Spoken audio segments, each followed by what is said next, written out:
Welcome back to another edition of the Pedro and Hannibal podcast. I see you, Pedro. My name is Hannibal, by the way.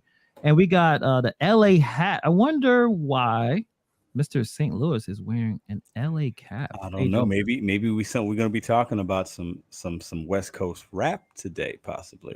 Possibly, yeah, because you're repping. I mean, you rep St. Louis right now. You're the king of St. Louis, so I see the cap. So it must be something important why you're wearing it. It's a fresh cap too. I mean, I'm not gonna. It's not bad. Can't lie on that. Yeah, it's pretty good. Thank you guys for checking out the channel. We have a really good episode lineup for you today. The wife is texting me every 5 seconds, knowing I'm going live. I tell you, Hannibal's sleeping on the couch tonight, y'all. You better get upstairs. I know, right? Well, she's gonna have to wait because we already got a good amount of people already in checking this out. I see Rick in here. What's up?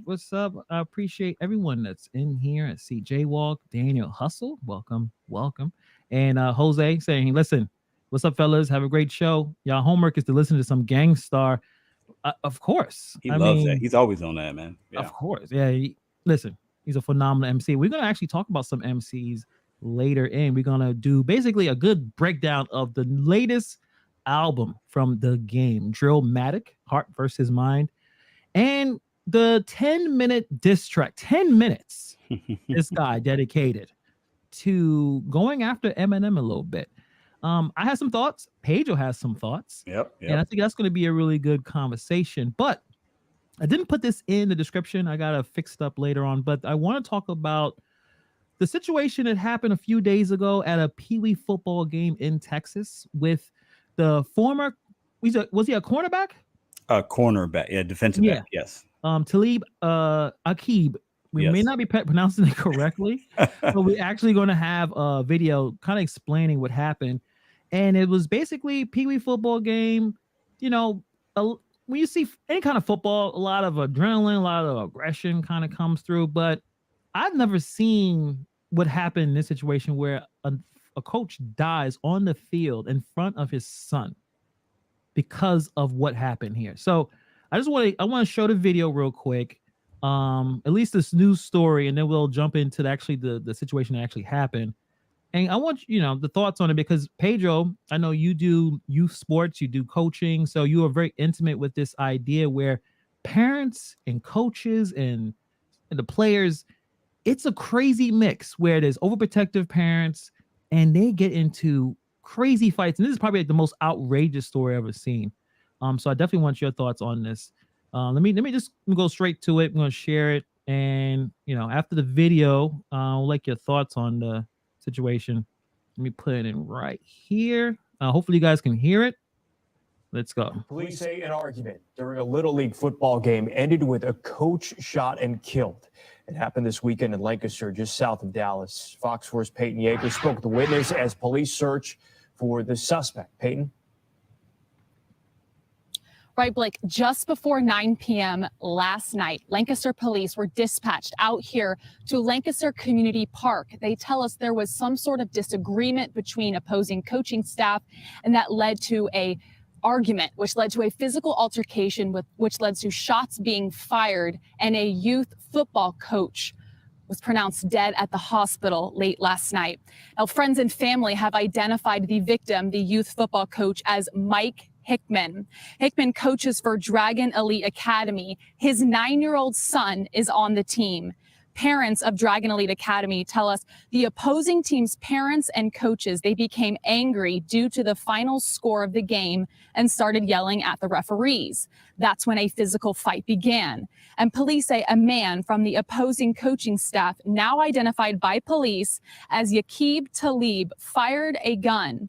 Hickman was shot and later died at the hospital. Friends and family and fellow coaches of Hickman are left stunned. Not that important, guys. It's not that serious. No one should come to a 9-year-old's game and be fearful for their life or be fearful of my son might get shot while he's playing football. Like, come on, y'all. This has to stop. Again, police are still looking for Talib. He has been identified as the shooter. There is an active warrant for his arrest. Earlier this afternoon, I had a chance to speak with some parents. I want to end it here because it's an older video. It wasn't Aqib Talib. It was his brother that was, and he actually turned himself in recently. But, and a good question, if in the chat, have you guys coach any kind of kids? Obviously, if you have kids, they go through youth sports. Have you seen, I'm sure you've never seen something like this, but Paige, I'll just like your thoughts because it's fucking crazy. I'm sorry for cursing. This man died. Rest in peace, Michael Hittman. Died with his son. Son was watching him die. It's like we're losing our mind. So you give me your thoughts on this one. It's crazy, man. Things like this have happened before. I've seen other stories. Fights happen. Like, it's not regular because there's tens of thousands of games that happen every day in this country, but it happens. And I think when I would coach my daughter's teams, right? Basketball, softball, some of the parents in the stands, like, they don't know, like, you have a mixture of like these parents living vicariously through their kids. You have that element, and they get super passionate. Sometimes it can be positive in a good way, motivating, whatever. Other times it's like it's about them as a parent versus them just enjoying watching their kid play a sport, and they take all that positivity from their child when they make it about them. And I've seen that a lot. But to have somebody, I think they said, arguing about the score of the game. So obviously there was maybe a controversial call or something. They got smashed and they lost by, 20 touchdowns. And you let your pride and ego get in the way. And, to even think that, you have to react in that way, you got to pull a gun out. It's just, it's a youth football. No sport you should have to do that, but it's youth football. Like, at that point, the parents are making it about them and not the kids. And I've been that parent in the stands where I'm like cheering loudly and like, and then, my daughter had to be like, hey, just, don't do as much. It was never bad. But like, then I had to realize as a parent, I'm there to support. Right. And I tell parents this, when we would have meetings, I'm the coach, don't give directions from the stands. Don't do this. I'm the coach. You're entrusting me to coach your kids. Just try to enjoy the game. And if you have, criticism or something, come to us privately as a staff or talk to your kid in the car on the way home. But don't be yelling at the refs. Like, you're making it about you when you do that. And just enjoy the game. Enjoy the, most kids, in high school or throughout Pee-wee through high school, maybe they have 100 games, right? Let's just say 100 games combined, maybe 200. Just enjoy those because 99% of kids aren't going to play in college or professionally. Just enjoy it. And somebody dies because of a football game, like, it's absolutely absurd. It's just, it's sad and absurd and ridiculous. And yeah, man, I've seen fights. I mean, I've seen coaches fight at basketball games at the end in the layup line or like the handshake line. Like, it's just, it's just stupid. It's absolutely, I've seen it. And it's just like, you just shake your head, Yeah, it angers me because, that kid lost his father at 9 years old. My son will be 9 in January. What are we doing? Like, what is happening in our culture? And yes, I'm going to make it more of necessarily a race thing, but I'm Black. And I don't understand this level of aggression where, Aqib Talib, like, he was a very physical football player. There's a lot of clips you see, he's roughing up with players. And again, he didn't want to take the gun out and shoot, but at the same time, it's his brother. Obviously, they've been raised in Texas, rough neighborhood, rough background. But, this person was able to become an NFL football player and a very good one. And he actually commentates for Fox Sports. So the idea he couldn't get his brother to calm down. Oh, even asked his, like, why are you bringing a gun to a Pee-wee football game? Like, what's happening? And then, okay, there's a fight. Still embarrassing. Still doesn't make any sense. You're fighting each other at a Pee-wee football game towards the end of the game, and you take a gun out. Like, I'm sure he's probably another physical specimen at like his brother. Why you thought that you needed a gun to protect yourself?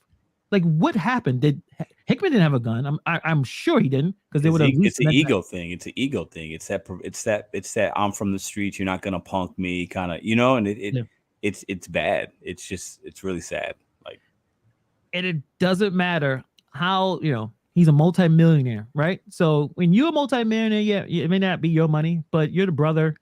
I'm sure he's taking care of all of you. By you taking that gun out, you jeopardize. Obviously, you kill someone, so you're going to jail for murder in Texas. Good luck getting out of that, right? Good luck getting out of that. You ruined all those families. You traumatized all those kids. You traumatized that 9-year-old that lost his father from playing sports for nothing. Just like what that man said. It was another coach that they were interviewing. He said, for nothing. For nothing. Like, what is going on here? And it's I think I saw one comment from Jamel Hill, and she said this is a tragic situation, but gun control need to be a situation. It's a priority. That's the reason. It's the gun. The gun did not get up and shoot Michael Hickman. Someone picked up the gun and pointed at him and killed him. It's not a gun issue. There's a problem with the whole gun control, and I don't want to go into gun control, but we have a culture problem. We have a problem where people think that they need to be as tough as possible, as masculine as possible, and forget what's happening. Forget, the lives that could be potentially ruined. Forget how, just the level of embarrassment and that will be displayed because this person is mad at this other person. Like, it's a culture problem. It's not a gun problem, because there are other areas where there's tons of guns around and no one's picking up a gun to shoot because they have a physical fight. You have a physical fight, then all right, rear the hand. All right, throw your hands. Go to the parking lot, throw hands, and then you could say, hug it out. You know what I'm saying? Like, do that. Like, but it's absurd, man. And it's a shame. Like, imagine being that 9-year-old kid. You see that your father's dead. Like, and clearly, and this goes out to all the coaches out there. You don't get paid to do this. You're obviously a good father. You're out there. You're trying to, like, coach your team, your kids, your neighborhood kids. Like, shout out to all the coaches. Like, it's not easy work, and it takes a lot of time and effort and discipline. And you're molding these young men's minds and young women's minds. And I think all kids should play some kind of sport or be in some kind of club, because you get to learn socially how to do things. You learn how to fail. You learn how to succeed. You learn how to adapt. And this guy took that from those kids, and that's a shame. And the whole group of kids. Why would any of those kids decide to play sports again? Like, that dude robbed them. I think the brother's name is kind of similar to his brother Akib. I think it's like it starts with a Y, Yalbib or something like that. But it's sad. And Nova Dash had a really good comment here.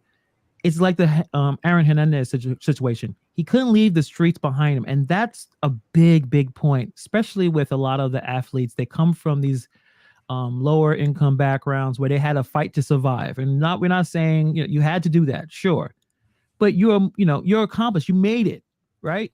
He had a great career. He's in Fox Sports. He's doing pretty well. His family should be doing well.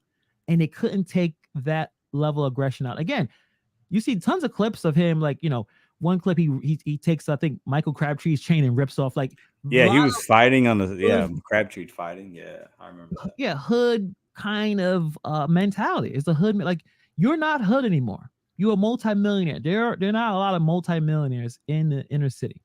So, like, that mentality needs to leave, but it just doesn't seem like it ever leaves a lot of these players or these people.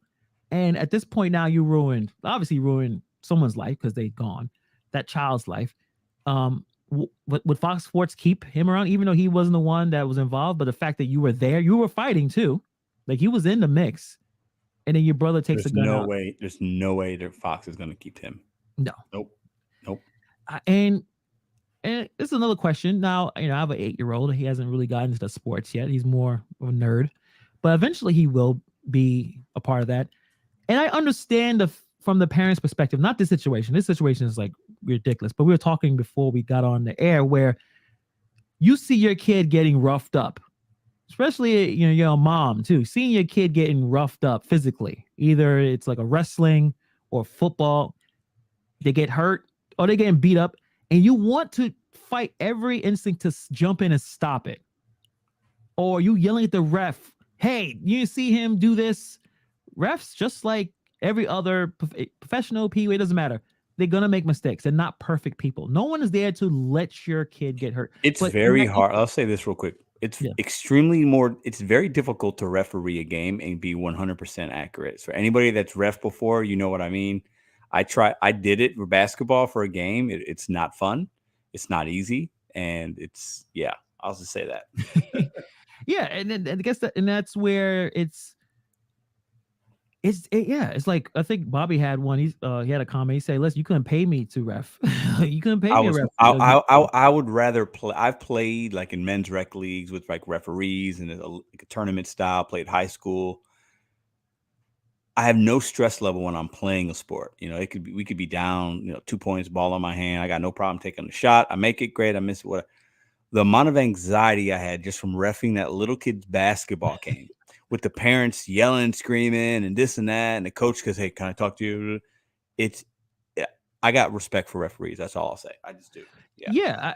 And we watch professional sports and we think they suck, right? Yeah, Football, right? Oh, they're so bad. But imagine even in NFL, right?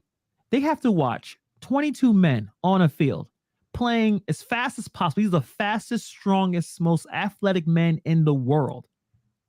Play one snap of football, and you got to check all this stuff out at the same time. It's easy for us to be critical on the couch because we see everything in slow motion, and they got to do it in real time. I would say all these people some refs make bad calls. It is what it is. I believe in instant replay. We should use it, but like none of us would be able to do their job. Not one of us. And any of us that critique these guys, like, listen, it's not easy. So they make bad calls. I've yelled at the screen. We've all done it.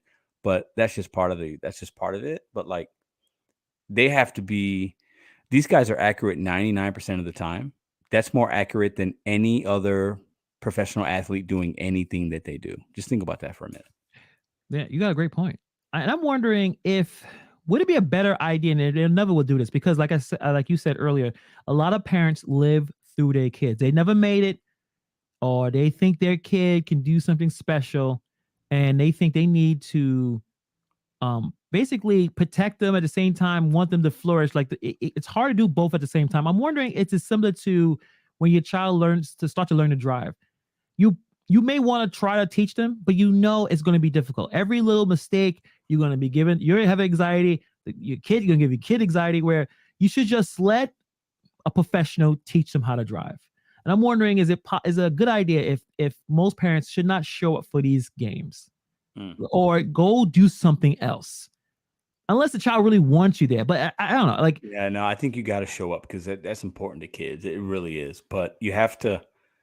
It's hard, because you as a parent, I've watched, and there's times I'll be like, all right, I'm just going to watch it. But then you say something here and there, you're not yelling and screaming, but like, it's just, you get emotional about it. You want your kid to do well. Most of the time your kid wants to do well, especially if it's high level competitive, they get to a certain age, middle school, high school.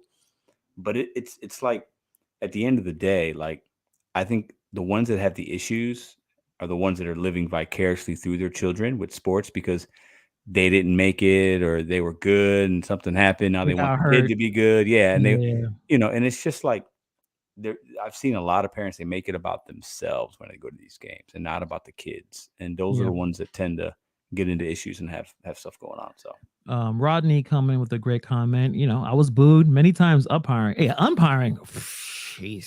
Forget about it. Yeah. Forget about it, right? Everything gotta be, sometimes the parents were pissed. Bobby says, youth sports is a big business nowadays.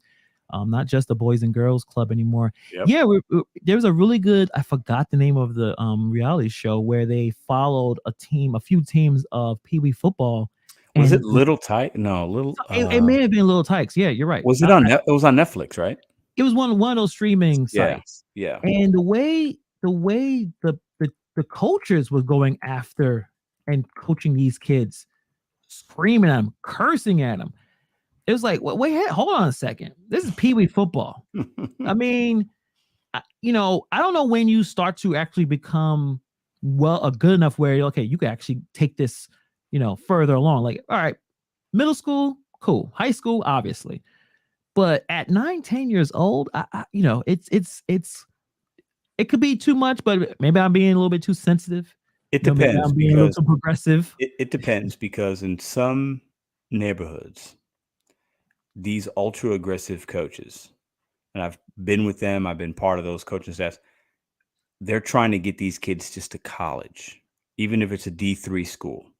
Yeah. And most of these kids aren't going to make it professionally, but there's so many colleges now, especially football, basketball. Those are the main sports we're talking about. Okay, Yeah. when we're talking inner city or we're talking like opportunities, those are the big sports, billions of dollars pumped into both of those sports in the collegiate level. Okay, we're not talking swimming and tennis. Like it is what it is. It's harder to get into them, right? Yeah. But like if you're decent at 9 and 10 and a coach knows it, they're going to ride you hard because they want to get you.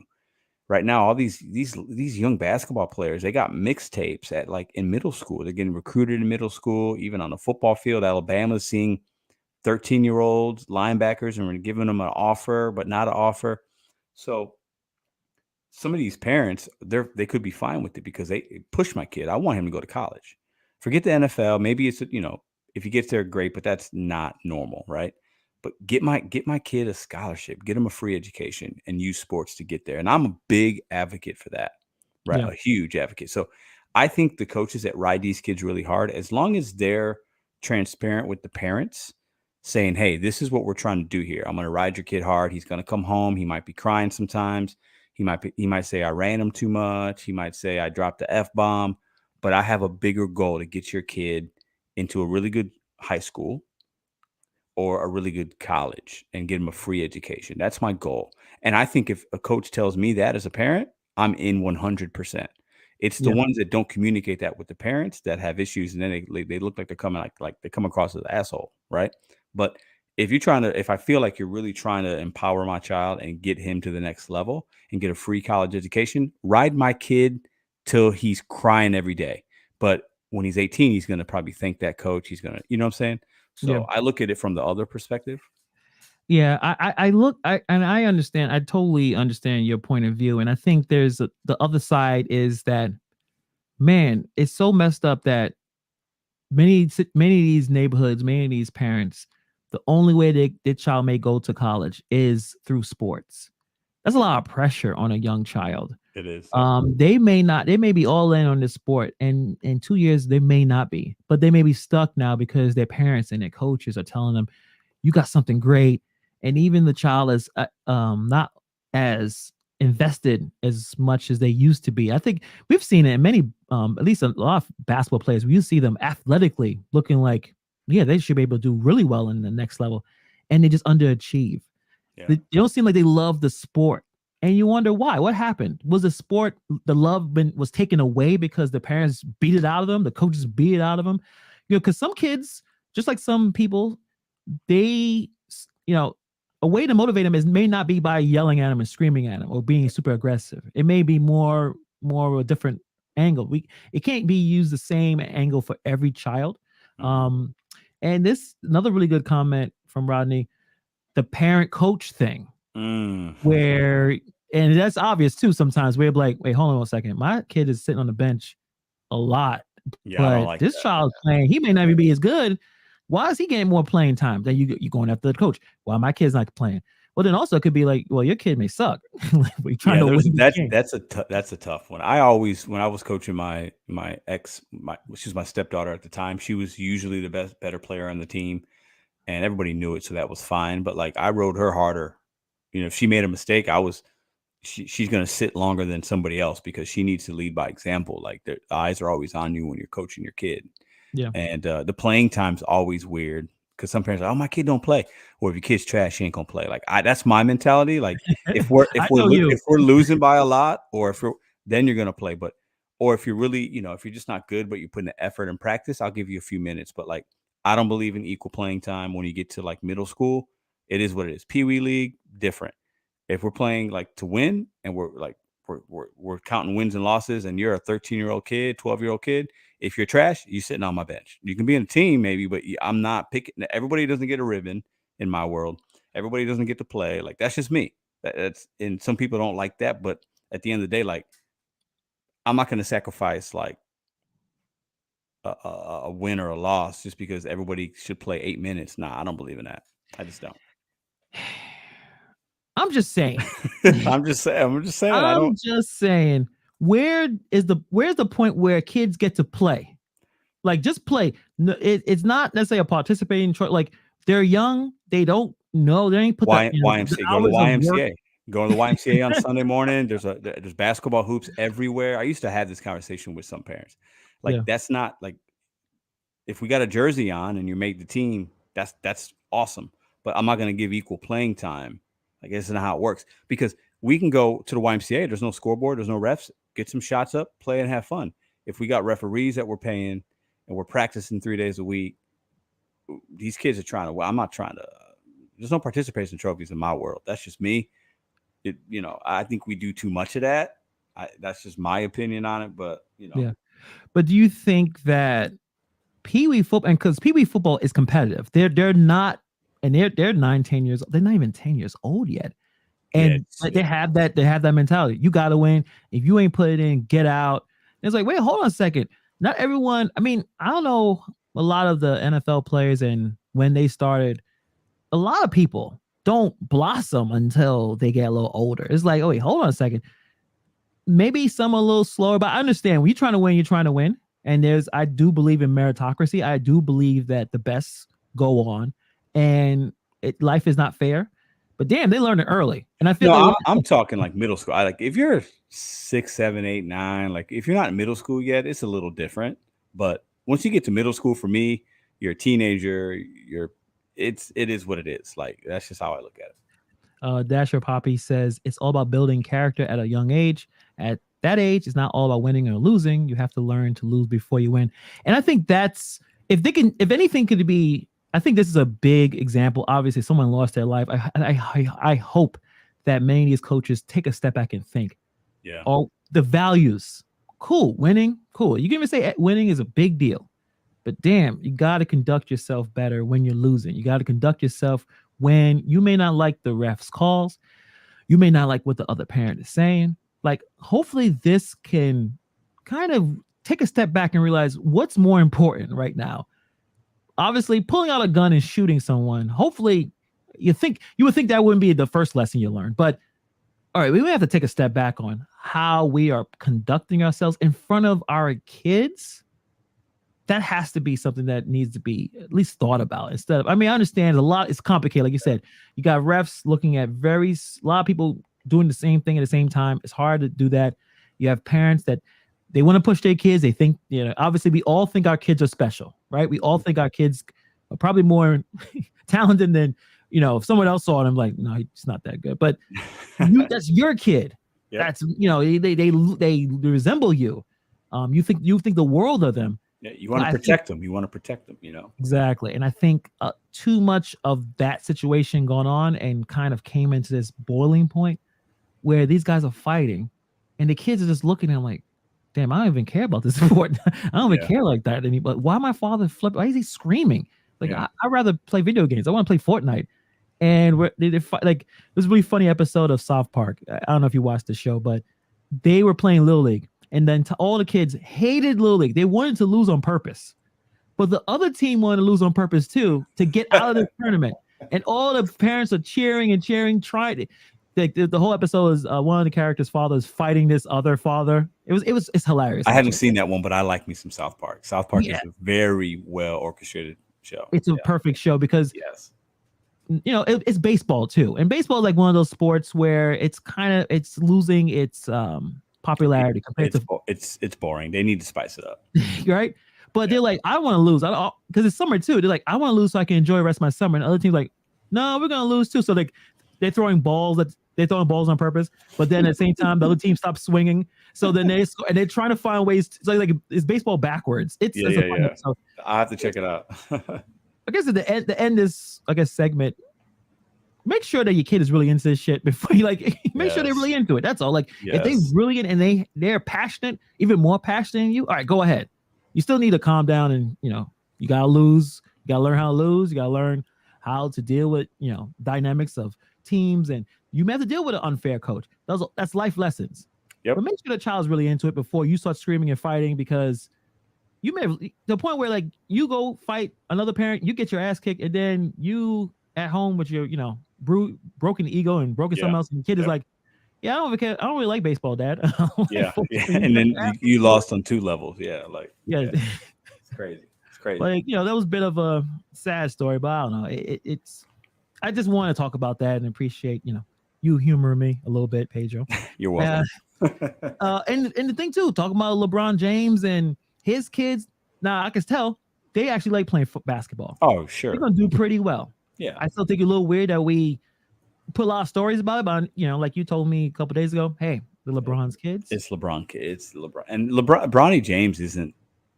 He's good, but he's not. He would not be getting. He'd get no ESPN time if he was not LeBron James's son. He's not somewhere, but not right. But he's not. LeBron James, when he was his age, was like on the cover of ESPN or Sports Illustrated. He's not on his dad's level at all. He's not even like a DeJohn Wagner or OJ Mayo, all these other Mikey Williams. Like, he's not that good, but it's LeBron James' son, so that pushes the needle. So it is what it is. And that's a lot of pressure. Because that's the namesake. His name is LeBron. Yeah. They call him Bronny. And then he puts in the work, though. He puts in the work. I mean, that young man puts in the work. He's going to go to Duke or somewhere in Michigan. UC, he already has offers. Yeah. I don't think he'll make the NBA, but his dad can't pull strings. But, so you don't think he's even NBA? No, he's not. No. It's another weird story is the fact that the younger brother, they're like, no, he's actually better, Bryce. Yes, like, apparently he's better. And like, wait, he's only 15, but he's already 6 foot. He's already 6'4". I think he's going to relate. He's going to be bigger. I think his game will relate better. If anything, I could see him having more of a success than his brother. Yeah, that's interesting. I mean, maybe if he can get both of them in NBA, like a lot of that LeVar Ball hate, I don't see a lot of hate anymore. Because Lonzo, I'll take Lonzo as my starting point guard anytime. I'll take him over this Brunson guy we have for the Knicks. I would take Lonzo Ball. Now, but LaMelo Ball. They ain't talking too much crap about LeVar and how he pushed his kids and how because LaMelo can play. And what's the third? LiAngelo. He looked pretty good. It's Pro-Am, but the Drew League. Yeah. Hopefully he gets a chance. At least he looks like he has a physical body to it. I don't know. The skills is probably not connecting, but he has 3 successful sons. So that's a positive. I don't hear a lot of shit talking about LeVar Ball won. All the shit people were giving. LeVar Ball has 3 sons. They're all millionaires. One of them could be the face of the NBA in a couple years. Definitely LeVar Ball won 100% in my opinion. Yeah, I mean the sneakers are whack, but definitely won. He still won though. And Nova Dasher thinks that Bronny is going to make the NBA, so we'll see. I mean, it's 2 years. We'll see. All right, so let's get into the hip hop portion of this podcast. We are going to kind of break down the Game album. Now, this was, I would say, a huge surprise, right? Yeah. And we're gonna talk about the disc. So first, I want to talk about just the album first, right? And then we'll go into the disc. And I guess you can still put that in your review, but I want you to start it. What did you think about the Game's latest album, Drillmatic, which is a very interesting name? Drillmatic, Heart versus Mind. What do you thought about that album? Really enjoyed it. I listened to it today. Listened to the whole album. Not like just without interruption, but here and there. I listened to a few songs twice. I'm a Game fan. I think he's got a few albums that I really enjoy. I have them on my playlist. I bought physical CDs, years ago when they came out in the early 2000s or whatever. Mm-hmm. I like Game's flow. I think he's a decent lyricist. Dre's produced some of his stuff. Always, I feel like the production value on some of his albums is pretty good. Yeah. So I've always been a game guy. I thought this album was really good. Very surprising. I could tell he thought about this, crafted some of the songs. He has some great production on this album, some samples, Kanye's in it. Like he's got, a lot of good features. I liked it a lot. And the diss track, I listened to that twice. Very long. extremely personal. Like he's going at Eminem, Eminem's mom, Eminem's daughter, Eminem's. I mean, he's going at him hard, right? And usually that doesn't bode well because Eminem is, you know, I don't think he's taken an L yet. He just had, you know, when people come at him or whatever, like, you know, MGK tried to come at him and he made him start wearing pink and now he's doing rock music, right? So, like, I thought this album was really good. I really enjoyed the diss track. I really enjoyed it, and I did, yeah. And I think I'll say this though. I think the game is crying for attention, right? Yeah. I think a lot of these hip hop guys do that. Their egos get battered. They're like, "Oh, I was the shit 20 years ago, 10 years ago, 15 years ago. Nobody cares about me." They're not as relevant, and you can tell he's like, "All right, I want to be relevant again, so I'm going to go at Eminem." Who else are you going to go at? He went at Drake a couple times in that album, right? Yeah. And I understand why, but I think he is backing it up with some good tracks. So that's why I'm not mad at him.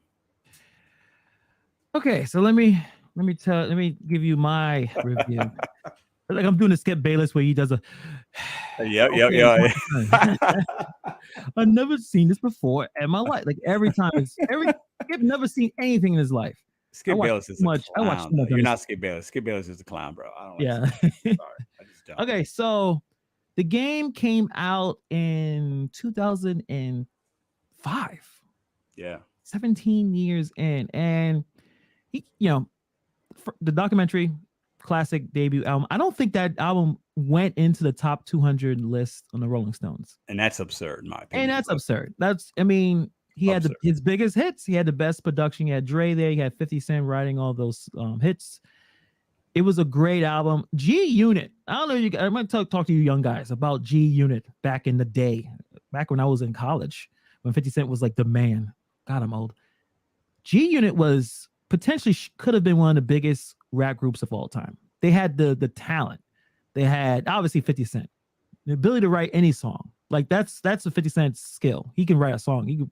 He could put anything together into something that's great for the radio and in the street, whatever, right? Then he had Tony Yayo. I liked him. He was cool. He wasn't necessarily the strongest guy, but he could put some stuff together. What was the other one? Young Buck or something? Young Buck a little later on, but yeah, he was in it. And I love Young Buck. Tennessee dude. Yeah, I like Young Buck. Good flow. You know, if you put the good production behind him, he can make a hit or two. Lloyd Banks. Oh, Lloyd Banks. Yes, I like Lloyd Banks. He's actually, the album came out this year too, and it's actually pretty good. If you have a chance, check it out. Punchline Machine. Yeah. Like if you want clever punchlines, Lloyd Banks is going to play together. And in that group, they had some hits. And the problem happened, someone put in the game destroyed G Unit. Egos, I think Game thought, I'm kind of bigger than this group here. And then 50 Cent probably is not the easiest person to deal with. He's a bit of he's ruthless businessman. And egos clash, and that whole thing kind of broken apart, right? And then the game kept going. He had a few other albums, and I agree with you. Some decent stuff. I think the first 2-3 albums. So they got the documentary, Doctor's Advocate. I thought it was pretty solid. LAX. Documentary 2. I think he has a documentary 2 as well. Yeah. The Red album. There were a few albums, and every once in a while he still had like a song or two that kept him in, but nothing compared to the first 2 albums. So I would say for this album, Dramatic, it's probably his best album in 10 years. Absolutely. Yeah, I agree with that. Absolutely. His best album in 11 years. The last album I remember really listening to was the Red album. That was 2011. It's his best album in 11 years. You can tell, and you already said it, he put everything into it. 100% effort. It wasn't him just throwing some tracks to get himself, some money here and there. And the biggest key to me was obviously the hunger and that production. Most of the production came from Hit Boy. Yeah. You may not know who Hit Boy is, guys. He is probably the hottest producer right now. I think like currently, not like all time. Hit Boy is the man. If you want your career revitalized, call Hit Boy. Hit Boy produced the Nas albums, the last 2. the guy just know how to put a beat together. Yeah. So the game, when you put great production on the game's tracks, the game has a flow and he can run with it. Game's got flow. I think Game's flow is underrated in my opinion. I think he's got a really good flow, the voice, timing, mixed with some good lyrics. He's not an ultimate lyricist, but you know, I like the album, man. I don't know. Yeah. I'm waiting to hear your response about the diss track. I'm cautiously. I'm gonna get into that. KB says the Doc 2 was better than Drip Matter. I'm gonna re-listen to that. I mean, you know, you may be right. Nothing comes to me right now, but it's possible. It's possible. But the production, yeah, Hit Boy blessed him with really good tracks, great samples. Yeah. You know, and that's what I love. You know, we're old, but we love some of these samples. Like, I remember that song. I remember that. And I loved it. Yeah. And the features were strong. That Easy song, the Easy song. Oh, with, with Kanye. I was like, and that's in the first couple songs. Like, this is my shit, right? Like, that's the Easy sample, man. Like, he had Ice-T, like Ice-T in the beginning, right from the jump. I mean, he brought in some hot, you know, like the features are good. They're on point. There's a few I didn't enjoy. There's like one like kind of R&B joint. I don't like the R&B mix with him. I don't like that. But he's got some. It's there, man. Yeah, he got I enjoyed the Cameron feature. I think there's too many features, to be honest. I'm not a big fan of rappers that have like a feature in every song. Yeah. I like the J. Cole no features thing. Mm-hmm. But the features worked, and the game can kind of work with anybody. I think it's just a really, really solid, very surprising album. One of the best albums of 2022 in terms of rapping. Like, I don't think it's the number one or anything, but damn, it was good. I mean, this song. Pusha T was in the album too, wasn't he? I think there's a Pusha T track. Yeah, I mean, he had everybody. Yeah. Everybody. He had 2 Chainz. He had Roddy Ricch. He had all the hottest rappers. Yeah. I mean, he had Twister in here. I didn't even know Twister was still doing stuff. Oh, Twister. Yeah, I forgot about that's my Chi-Town guy. Yeah, Twister was in it. Like, he had, you know, and you know, like I said, I'm not a big fan of getting as many features as possible, but it worked. It worked perfectly. The only problem I have is that diss track. Oh, what? It was weird. Tell me. Break it down. Why is it weird? Because, all right, first of all, it felt like a homage to Eminem, the way he was copying the flow. I feel like if he should have did his own flow rather than copying Eminem's flow. See, I looked at it exactly opposite. I thought that was dope that he did it like that, because I noticed it in other songs in this album where he was his flow, and I like that. I like it, and I think if anything, he's mocking him because his rhyme schemes were similar as Eminem. He's telling him, this is how I looked at it, and I'll let you go.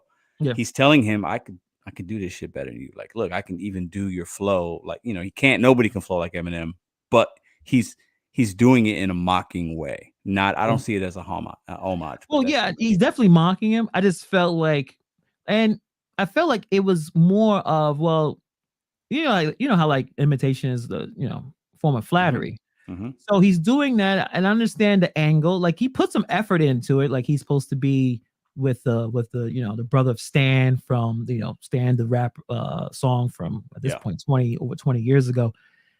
But I just felt like it's a few things, and I think someone put that in there. Is that his diss track was at Eminem for clout, and I felt like the album was so good it didn't need that. But I understand he needed some pub, he needed some heat. Yes. But I'm like, you with Hit Boy, you have all these really current rappers. You didn't need to go after Eminem unless you really had a problem with him. Now, I didn't check if there's a history with each other. I don't know. I don't think there is. I don't know. I don't think that there is. I think I think that comment that you just read, I think he's spot on. Yeah. And I think somebody said earlier, he's salty about the Super Bowl still. And he's like, forget these, like, I'm coming. And, you know, when you go at Eminem, it's going to get attention. And clearly, I mean, we got this little podcast we talk about him. You know what I'm saying? We ain't talking about the Game's album unless he goes with Eminem. Probably not. That's a good point. I don't think I would hope I would have listened to that. I would have hoped someone would have told me, yo, check this album out. But so it's like, it kind of takes away from how everything else was crafted well. Like it's like kind of like an 8 out of 10. Like it's a solid album. And the problem is the only song that most people may listen to is that diss track where I think Nova Dasher says is basically a love letter. That's a problem too. Like a diss track, Hit 'Em Up is a diss track. Yes. There's no interpretation of what you're trying to say. Like what's going on? Like you're going after them. You're saying the most hurtful things possible. And the thing too about the diss track, he said things that most people already said about Eminem. Like, all right, he's a wigger. Okay. No one listens to him in the hood. True. No one listens. Yeah. No one. You're not gonna go in the hood and listen to Eminem. It's not. I mean, you're not listening to M at the club. He said that Eminem is not gonna be in the club. But he mentioned things in this song I had never heard before. But tell me about it, because I feel like he's talking about his mom and he's mocking him that he basically made albums about his mother and got famous for that. But then he's saying, well, your mom had you when she was 15 and he's going at him like I've never heard anybody. You know, everybody goes at him because he's a white boy. He's this, he's that. Yeah, no one's listening to you. Blonde hair. Nobody cares about you. Rabbit, throw up spaghetti. Blah blah blah. You made it. Yeah. All the easy stuff. He went at for me a psychological part when his mom and the age that his mom had him and why they don't have a good relationship. And I thought he went at him hard, and I didn't see it as a love letter or anything.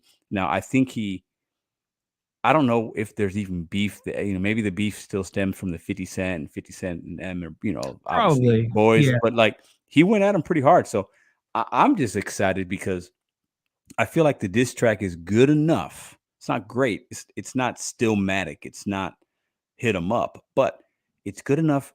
Eminem's going to respond. And Eminem's going to come with the heat. So then now we got something else to listen to. Eminem's going to kill him. He's like, probably he doesn't take an L, so he's 100 no, so he should kill him. And I think another reason why people feel like it's a love letter or it's some confusion with what's going on is the game spends a lot of time in interviews talking about 50 Cent, talking about what went wrong, still seem to be bitter, kind of like a Irv Gotti type of thing with Ashanti. It's like, hey, listen, game, you have a really good career. I look at him as a legend. Definitely West Coast legend. Definitely dropped a lot of good songs. But every time you're in an interview, it just seems like you're upset about something. And it's always with 50. 1 minute you're cool with him, 1 minute you're not. And I feel like, okay, but because Eminem and 50 are tight, you still have to have an issue. Like if Eminem and 50 were not cool. They were like, fuck you, whatever. Would the game even be going after Eminem? You know what I mean? Like I'm trying to research like what happened between these two, or is it just I'm gonna go after Eminem because he's the legend, and I'm gonna go after him. That could be it too. I don't know. I think some of it could be a little because Eminem's white. Like he referenced Eminem being white, and I'm a black man. Like you don't come in my industry trying to, like he referenced some of that racial stuff. So weird, man. It was weird. I'm not saying it's good, but he did that, and I think it's very calculated, and I think it's and to me, the diss track isn't whack. So and he went at M in a different way than other people have.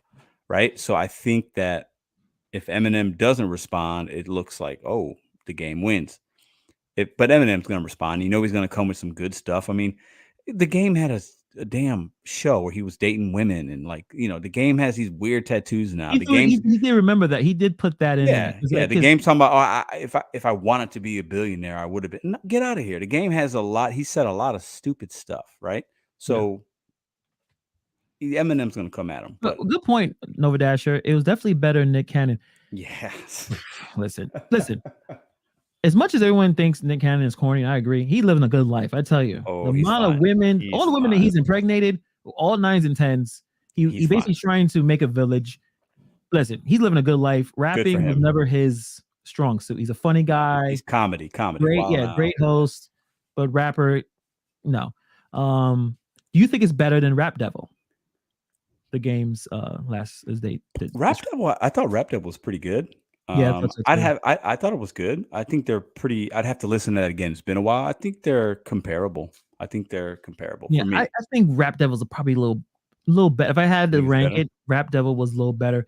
Now, I'm not saying it was a whack diss. No, I think I was surprised that Game was able to mimic the flow, and in the fast paced way that Eminem, he's like on another level when he starts spitting that quickly. But the Game was able to mock it, or like you said, mock it in a way that's like, okay, I just felt like it was forced. It was like a forced, like if Eminem said something like, yo, the Game is whack, and then he did it, like the context would be better, if that makes any sense. It does make sense. Definitely forced. I agree with that. Yeah, but man, I guess like you said, it would have been much better situation if we all kept Game in our periphery. Like we still checked out his music, and when it came out and listened to that album, I'm like, damn it, he came back strong. If that was nominated for a Grammy, I'm like, yeah, you know what, cool. It's a good album, man. It's a good album. I listened to it while driving in the car. I like the West Coast flavor. And I think we tend to forget Game is at some point, like he was about that life. Like I remember watching an interview where some Crips or something were coming up on him, and Nipsey Hussle's peeps or something back in the day before the Game like blew up. Right. Yeah. And he was like in his car, like talking about, hey, I got the heat. Like I thought I was getting ready to, it was going to pop off. Like he's that guy. Like he was that guy, at least. Right. At least, y'all take it with a grain of salt, but Eminem's not that dude. So, the Game can puff his chest out in that really weird way that some men do that are from the hood and have gang affiliation. Eminem can't do that. So Game's spitting about that the album. And I thought it was good. I don't, the Game to me is a little underrated, I think, when we look back at, especially West Coast people. Like, I think he's got some decent albums. I like his flow. And I think what we got to remember in rap, it's all about bravado. That's all rap is. I'm better than you. This is why. That's what most of the hip hop that we listen to. I'm better than you. This is why. Either there's three reasons: I got more money, I got more hoes, or I got more jewelry. Or that's what hip hop is. Yeah. Even the old stuff and the new stuff, right? Yeah. But we'll see. I think Eminem's going to come at him. So. Nova comes in with another comment. I think Rap Devil was harder. Plus, Eminem called him out, and other rappers. Yeah, I remember the Kamikaze album, which I love that album. It's low, it's rated lower compared to most of his stuff, but I thought it was a pretty good album. It's a good album. And Eminem called him out. Like that's what makes sense. Like you called out MGK, you said a lot of stuff, and MGK came with Rap Devil. You respect that, like because you're playing defense. Like he probably MGK, and it was weird too because he kind of again gave Eminem respect, and that's probably the only weak point of Rap Devil. No respect. This is dissing. This is a diss track. No respect. It doesn't matter if you do respect him. You don't put that in there. Yeah. The Game didn't put any of that in there. Yeah. But yeah, I think Eminem is gonna bury him. We got something to look forward to, which is nice. So we have to thank the Game for that. We got something to look forward to. Rap's a little, I don't know, man. We need some life, right? Don't we need something to happen? And I think it could be good. Yeah, Eminem never claimed to be a gangster, which is true. Never. He's poor, and that's he relates to a lot of what we go through, or at least because he came from nothing. His mom was on drugs, had him young. He had he did not live a good life. Clearly, that's why Eminem is kind of weird. Like you ever heard him in interviews? He just seems like awkward. He almost seems socially awkward a little bit. Yeah. I need the level of disrespect Pusha T gave Drake. Yeah, I mean, we'll see, but the Game came really good, really hard, definitely underrated. A very surprise, like of all the albums so far that we talked about or what I listened to this year, the most surprising come up. Yeah, and me too. Keep Hit Boy around. Hit Boy revitalized careers because Nas is always great, but that King's Disease 1 and 2, that's all Hit Boy. I love it. Love it. Yeah. And this production, it's old school, but still current. Like he's able to ride both. It's not that a lot of that loopsy loops in terms of like the candy kind of sounds. It helps us older hip hop heads be interested in the tracks. Yes, yeah. And he's able to bridge that gap where Game has been in the game for 17 years. Nas has been in the game over 20 years. He's able to make a sound that even people 10, 15 years younger than us can listen to. It's like, yo, that actually sounds pretty good. So yeah, I'm big fan. I gave it an 8 out of 10. What's your rating? Well, we do mics here. We do mics, okay. right? Like that. So I give it a 4. I give it a 4 mics out of 5 for me. 4 is solid. I give it a 4. You give 3.5? Yeah, I was gonna say 3.8. Well, okay? What's 8 out of 10? 8 out of 10. Really, like, okay, 5 is classic, right? Well, but yeah. see, we'll do 10. 4 is a banger for me. 4 is a banger, and it's a banger album. I like it, so I give it a 4. Okay, you know what? I'm gonna give it a. You said 3.8. Yeah, I'm gonna give it a 3.8. Near 4. It's rounded by a 4. That's rounding up. I mean, you should just give it 3.5 mics then. Just give it 3.5. Because I like too many features. And again, that's a personal thing. But when someone's able to craft an album and it's mostly them, because first of all, my favorite songs on the album is no features. It's Voodoo for some reason. That beat it just I think it's like was the third song. The storytelling. Yeah, the storytelling in that song just goes hard. The fourth track.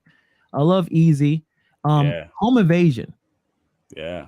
Those two. I listen to those two just on repeat. And La La Land, I just like that, La La Land's a banger, man. Yeah. I like it. But yeah, Hit Boy did well. Actually, there's a few other producers. Actually, the ones who did all of the two that I like was a producer named Big Duke. Right. Nice. And DJ Paul did OPP. DJ Paul from 3-6 Mafia, which he's another really good underrated producer. But yeah, it's a good album. Have you guys check it out? Nova Dash should put 3.5. Yeah, which is fair. Okay. I think if you're between 3.5 and if you're anything above 3.5, in my opinion, it's a solid album. It's a good album.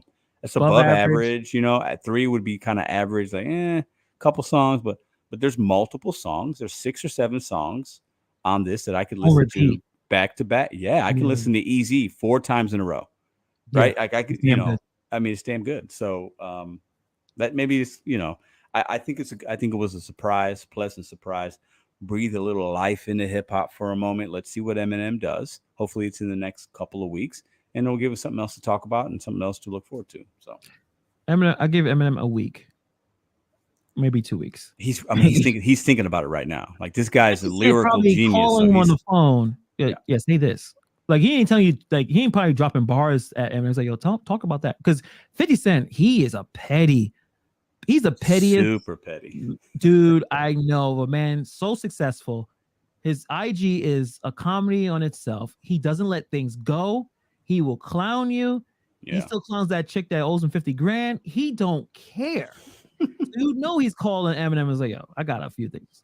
Talk about that. I mean, who knows? Eminem might have said, Dre, let's go. Let's make 1 or 2 songs. I mean, if that happens, forget about it. Yeah. If it gets to that point. You need to make that track because I need him to. KB says 4, and he also says Eminem can stay away. He played out, and let's talk about that before we finish. It's interesting, and we could talk about this with Logic. I don't know if you guys check out Logic, but he released an album. I think we're gonna talk about that next week. It's something about us, KB. I'm talking about you too. We all in it. Where, like what the game said, no one in the hood plays your shit. Like, they don't play it. Like, we don't really, like, we respect Eminem's abilities, but we don't rock with him compared to, everybody else. Where the majority of people who buy rap albums and go to concerts are white, obviously, because there's more of white people out there. But it's just something like we just don't rock with him as compared to someone else. And you know who likes Logic? Top 5, right? White girls love Logic. Like young white women and even women that are in their 30s now love Logic. They love him. And there's nothing wrong with that. It's the other guy. I forgot his name. The one we talked about before, Jack Harlow. Yeah, similar, very similar. Yep, very similar. Jack don't have the skills Eminem has, right? No, you mean Logic. Well, that's the thing or too. Like, both, yeah. Logic's lyrical ability is definitely, and Logic is mixed. His father's black. Like, Logic is mixed. He's not white. Yeah, it's a running joke that that's all he talks about. So, like, his first he has to be. Hold on, I am black. Hold on. Don't make fun of me. Which it's important to talk about because biracial people go through a lot of nonsense because they are kind of stuck between two worlds. So like what he's talking about is all legit. He's not. I don't think he's blowing out of proportion. It's just a lot of us get kind of bored. Like, okay, you're gonna talk about being biracial. Like we get it because same thing with even if you're black and you're rapping, you're not always talking about being black, but Logic always talks about either being a little moody. He talks about a lot of mental health, which is all good stuff. It just shows the rap culture, and I think we could talk about it in depth next week. It's shifted, yeah.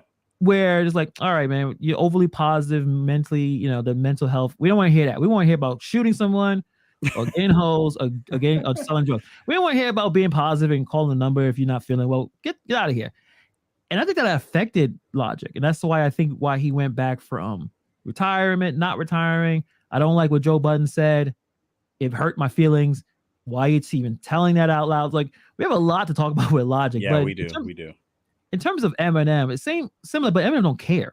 No. Also, but Eminem's on the Mount Rushmore, right? And even the guys that we love respect Eminem, and they put him on his top 4 or 5. Like he's in most people's top 5. Eminem is, right? He just is. So he knows that. So he doesn't have to. His care levels can be less. Jay-Z's similar, and Nas, they're similar. Like you're not going at the GOATs. Like who are you, right? Like it doesn't matter, right? But we'll see. I mean, I feel like some people are saying Eminem hasn't done anything in 20 years. Like his stuff is trash. Like KB is saying. We bump M on remixes only on a few. Robert Bradley. Ain't no picture, but you know who he is and where he's probably from. It's like, you don't, and it's the effect of summertime, walking down the street. What is playing in people's cars? What's blasting out of the people's cars? What's blasting on the block, or either on stoops or at parks? Eminem is not being blasted, and even though he's one of the best rappers who ever lived, it's just not. It's a cultural thing. It's also just relatability. Also, Eminem went pop with a lot of pop tracks because pop tracks sell. But it's like we ain't bumping you and Halsey or whatever, Katy Perry. I don't know, whatever he has. He did a song with like Mariah, I think. Then he did a song about Mariah. I mean, Eminem's one of the GOATs, man. Lyrically, you can't. And in ciphers, you can't mess with that guy. You just can't because he's very intelligent, right? But you're not bumping. You're not in the summertime on a Friday night. You cruise and you're not listening to that. You're not listening. Back in the day, kids did, but from like the suburbs more so. But if you were in the inner city, you're listening to other stuff. You're listening to Master P back in the day. At that time, you're listening to some UGK. You're listening to Outkast. You're listening to something like that. You're not bumping Eminem in the car. But not if you're in the city. To credit to Eminem, he knew the reason why he was so popular. Like he said it. I'm white. I'm Elvis. He said it. So it's not like he is not aware of a person that doesn't look like everyone else doing something that, mostly black people do. But he's doing it at a very high level. You can't dispute that. No. And we're going to talk about Logic next episode, but we're going to end it with Nova Dasher thinks Logic just seems a bit soft. Is he a bit soft, or, now this is a good tease, our culture, masculinity, are we wrong? And Logic is right. That's a good way of ending it, it's something to think about for next week. Yeah. And hopefully we'll see. We still don't know what's going on with the basketball stuff. KD is still with the Nets. Who knows what the hell is going to happen with that? Who knows, man. Just keep him on that damn team. I don't care. It's got to be tough to be living in New York right now. I don't know how. Hannibal, how is that? How's it going for you in New York? Fine. New York sport? Okay. It seems to be okay. All right. Actually, I was going to talk to Nova Dash. I know he seems, he was able to, or at least he's into the football stuff. I think we should dedicate an hour, talk about, the NFL season coming up and what we think is going to happen. We still got our Giants versus Bears bet. Who's going to win most games? We got to think of a really creative contest to see who wins. It may not be money. It could be something totally related. We got to think about that. So yeah, definitely. If you guys have any ideas of what me and Pedro should do in terms of our bet, who loses, what they should do, drop it in the comment section. Put in the comment section, and don't make it weird. Like, don't make okay. You can make it weird. I don't have to do it, but don't make it extra weird. You know what could be good? What's that? The loser has to shave their beard. Beard would grow back, but we both have beards. Yours won't grow back? No, it won't go back. All right, so I'm gonna reevaluate this. Let me check the stats. I gotta make sure my team is healthy. So you got Saquon. I'm gonna look. I'm 12 years old. The reason I even grew Me this. too. What are you talking about? I'm in the same boat, man. Like I'll look like I'm 12, but hey, you got a brand. You coming in? Well, it's all right. We'll be all right. I'll make a video. I'll be like, well, who's that guy? Like Pedro's, he's like 6 years old now. Yeah. Can he drive? What's he driving for? You may get more tips. Clean shaven. Maybe. All right. On that note, thank you guys for checking out this episode. Check out the album. Let us know. Put in the comments below. You'll be surprised. You may not even you never listen to it. Listen to the Game album. You'll be surprised. It's actually a very good album. Check it out. Put in the comments below your thoughts. And on that note, we'll talk to you guys next week. We're gonna be talking about Logic, and I'm sure a bunch of other things that may happen that we be annoyed with, and we gotta talk about it. So, absolutely. On that note, have a good night, guys. Peace. Peace out.